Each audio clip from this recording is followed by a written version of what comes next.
Hello guys, welcome back to my channel. তো আগের এপিসোডের লাস্টে আমরা দেখেছিলাম আজ লিবাং একদম জিংসির মতো ড্রেস আপ করে এসেছিল। যখন কি জিংসি তাকে দেখে সে মিথ্যে কথা বলে দেয় যে আমার চয়েস এরকমই। একদিক দিয়ে তার খারাপই লাগছিল, বাট মিংমিং তাকে বোঝায় যে তোমার কষ্টের ফল তুমি অবশ্যই পাবে। তাই লিবাং বলে ঠিক বলেছো, আমাকে বসকে পটানোর জন্য এইটুকু তো কষ্ট করতেই হবে।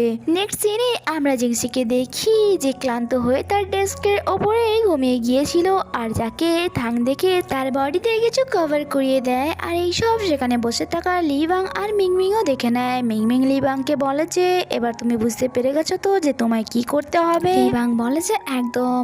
আর যখন থাং তার কেবিনে যায় সে দেখে লিবাং সোফাতে শুয়ে আছে। লিবাং ভাবে যে হয়তো থাং তার সাথে তেমনই সুইটলি বিহেভ করবে যেমনটা সে জিংসির সাথে করেছিল।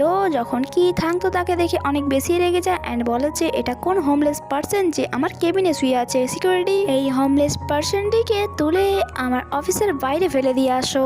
আর সিকিউরিটি যখন তাকে তুলে অফিসের বাইরে ফেলতেই যাচ্ছিল সে বলে এটা আমি, ছেড়ে দাও আমাকে। আর মিংমিংও ছুটে আসে যে এটা আমাদের সুপারভাইজার, তাই তাকে ছেড়ে দাও। আর তাদের এই অবস্থা দেখে তো জিংসিরও হাসি পেয়ে যায় অ্যান্ড সে বলে যে আচ্ছা তো তুমি, আমি তো ভাবলাম সত্যি কোনো হোমলেস পার্সন তার ঘুমানোর জায়গা না পেয়ে এখানে ঘুমোতে চলে এসছে। যা শুনে তো লিবাং অনেক বেশি রেগে যায়। এতক্ষণে সেখানে থাং আসে যে লিবাংয়ের কিছু ডকুমেন্টসের কথা বলে অ্যান্ড বলে এই সামনের প্রজেক্টটার প্ল্যান তুমি রেডি করবে অ্যান্ড যদি তা ঠিকঠাক না হয় তাহলে নিজের রিজাইন লেটার রেডি রাখবে। আর লিবাং যে আগে থেকে অনেক বেশি রেগেছিল থাংয়ের এইসব শুনে তো সে মিংমিংয়ের ওপরেই রাগ দেখাতে শুরু করে যে এইসব তোমার জন্য হয়েছে, তোমার যদি কথা না শুনতাম তাহলে আমার সাথে এরকম কিছুই হতো না।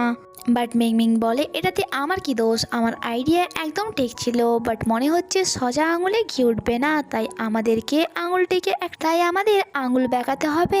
আর প্রথমে আমাদেরকে জিংসিকে বসের নজরে ছোট করতে হবে, তবেই তো বসের নজর তোমার উপরে পড়বে। নেক্সট সিনে আমরা জিংসিকে দেখি যে তার প্রেজেন্টেশন রেডি করে যখন বাসার জন্য চলে যায় অফিস থেকে, তারপর লিবাং তার সিটে আসে তার তৈরি প্রেজেন্টেশন চুরি করার চেষ্টা করে আর বলে যে আমি এবার এই প্রেজেন্টেশন আমার ফায়দার কাজে লাগাবো আর আমি দেখবো তুমি তোমার কাস্টমারের সামনে কি প্রেজেন্ট করো। নেক্সট সিনে আমাদেরকে মিটিং এ দেখানো হয় যেখানে থাং প্রথমেই জিংসিকে বলে তুমি তোমার প্রেজেন্টেশন দেখাও। আর যখন প্রেজেন্টেশন দেখাতে যায় সে তার স্লাইডস খুঁজে পাচ্ছিল না। আর লিবাং তার কাছে এসে বলে জিংসি এত ক্রিটিক্যাল মোমেন্টে তুমি টাইম ওয়েস্ট করছো, যদি তুমি না দেখাতে পারো তাহলে আমাকে ফার্স্ট দেখানোর সুযোগ দাও। আর থাংয়ের সামনে নিজেকে ভালো প্রমাণ করার জন্য সে বলে যে বস ভালোই হয়েছে আমি আমার স্লাইডস প্রথমে রেডি করে নিয়েছিলাম, না হলে তো জিংসির ওপরে ভরসা করাই বৃথা।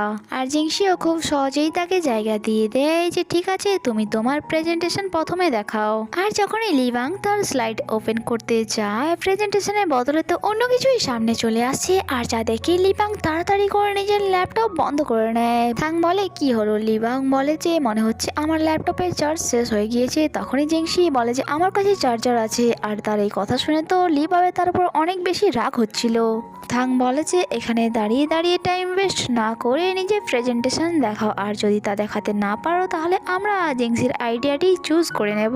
আর লিবাং তো এটাও সহ্য করতে পারছিল না, তাই সে বলে বস এটা ভুল, আপনি এমনটা করতে পারেন না। মিংমিং বলে যে বস সুপারভাইজারে তো শুধুমাত্র স্লাইডটি ড্যামেজ হয়েছে। জিংসি বলে এটা কোনো স্লাইড ড্যামেজ নয়, বরং আমার অ্যান্টি ভিডিও ছিল, আমি তো এতক্ষণ অ্যাক্টিং করছিলাম, আমি সব কিছুই জানি যে সে আমার ল্যাপটপ থেকে আমার পিপিটি চুরি করার চেষ্টা করেছিল। লিবাং যে হাতে নাতে ধরা পড়ে গিয়েছিল সে নিজেকে বাঁচানোর জন্য বলে বস আমি মানলাম আমি ভুল করেছি, বাট আপনি এটা বলুন যে আপনি সবসময় জিংসিকে কেন প্রোটেক্ট করেন। থাং বলে যে সে আমার গার্লফ্রেন্ড, তো এটা তো ন্যাচারাল যে আমি তাকে প্রোটেক্ট করব। যা শুনে তো লিবাং একদমই শক্ট হয়ে যায় অ্যান্ড সে বলে যে বস যদি জিংসি আপনার গার্লফ্রেন্ড হয় আর তার কারণে আপনি তাকে প্রোটেক্ট করছেন তাহলে আমিও তো এইসব আপনার জন্য করেছি কারণ আমি আপনাকে লাইক করি। যা শুনে থাং বলে তাহলে তো আমি আমার জন্য তোমার ট্রান্সফার আফ্রিকাতে করে দিচ্ছি, সেখানে তুমি শান্তিতে নিজের চ্যারিটি করতে পারবে। আর এইসব শুনে তো জিংসি তাদের উপর অনেক বেশি হাসি পাচ্ছিল। যখন কি লিবাংয়ের তো মাথায় পাহাড় ভেঙে পড়ে অ্যান্ড সে বসকে রিকোয়েস্ট করতে থাকে প্লিজ বস এমনটা আপনি আমার সাথে করবেন না, এইসব মিংমিং এর আইডিয়া ছিল। জিংসি বলে যে তুমি চিন্তা করো না, তুমি তোমার সাথে তোমার ফ্রেন্ডকেও নিয়ে যেও কারণ তার ট্রান্সফারও আমরা তোমার সাথে করিয়ে দেবো। আর আর তারপর যত ইচ্ছা আইডিয়া লাগাতে থাকবে ওকে।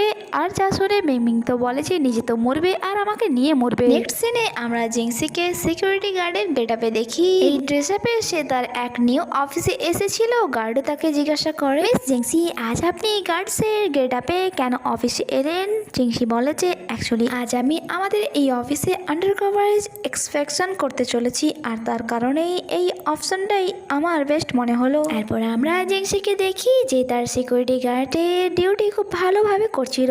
এখানে সে একটি মেয়েকে গুড মর্নিং বলতেই যাচ্ছিল, বাট সে তার ফেস দেখে থেমে যায় আর আমরা জানতে পারি এই মেয়েটি যার নাম তাও ছিল সে তার এলিমেন্টারি স্কুলের ক্লাস ফেলো ছিল। তাও বলে যে আমি এক্সপেক্ট করিনি যে তোমাকে এখানে দেখবো। 10 বছর পরে আমাদের দেখা হচ্ছে, তুমি এত পড়াশোনা করেছো তারপরেও শেষমেশ তোমাকে সিকিউরিটি গার্ডের কাজ করতে হচ্ছে। যা শুনে জিংসির অনেক বেশি খারাপ লাগে অ্যান্ড সে বলে যে তুমি এমন কি করে ফেলেছো?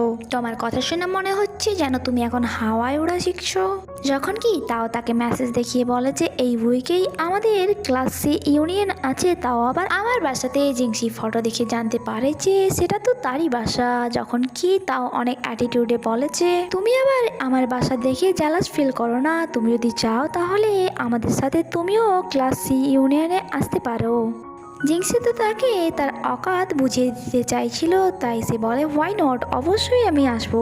এরপর নেক্সট সিন আমাদেরকে কিছুদিন পরে দেখানো হয় যেখানে তাও তার ফ্রেন্ডদেরকে নিয়ে এসেছিল, ইভেন তাদের সাথে জিংসিও ছিল। তার ফ্রেন্ডরা তো তার বাসা দেখে অনেক বেশি খুশি হয়ে গিয়েছিল আর বলে যে তাও তুমি এত বড় বাসাতে থাকো। যখন কি জিংসি বলে যে তাও সত্যি কি এটা তোমার বাসা, তুমি আরেকবার ভেবে নাও। তাও বলে যে এটা কিরকম স্টুপিড কোশ্চেন করছো তুমি আমায়, এটা যদি না আমার বাসা হতো তাহলে আমি আমার ফ্রেন্ডদেরকে এন্টারটেনমেন্ট করতে এখানে কেন নিয়ে আসতাম? অ্যাকচুয়ালি তুমি এক সিকিউরিটি গার্ড আর এত বড় বাসাতে তুমি বাস্তবে কেন স্বপ্নেও থাকতে পারবে না কখনো, আর যার কারণে তোমার ডাউট লাগছে।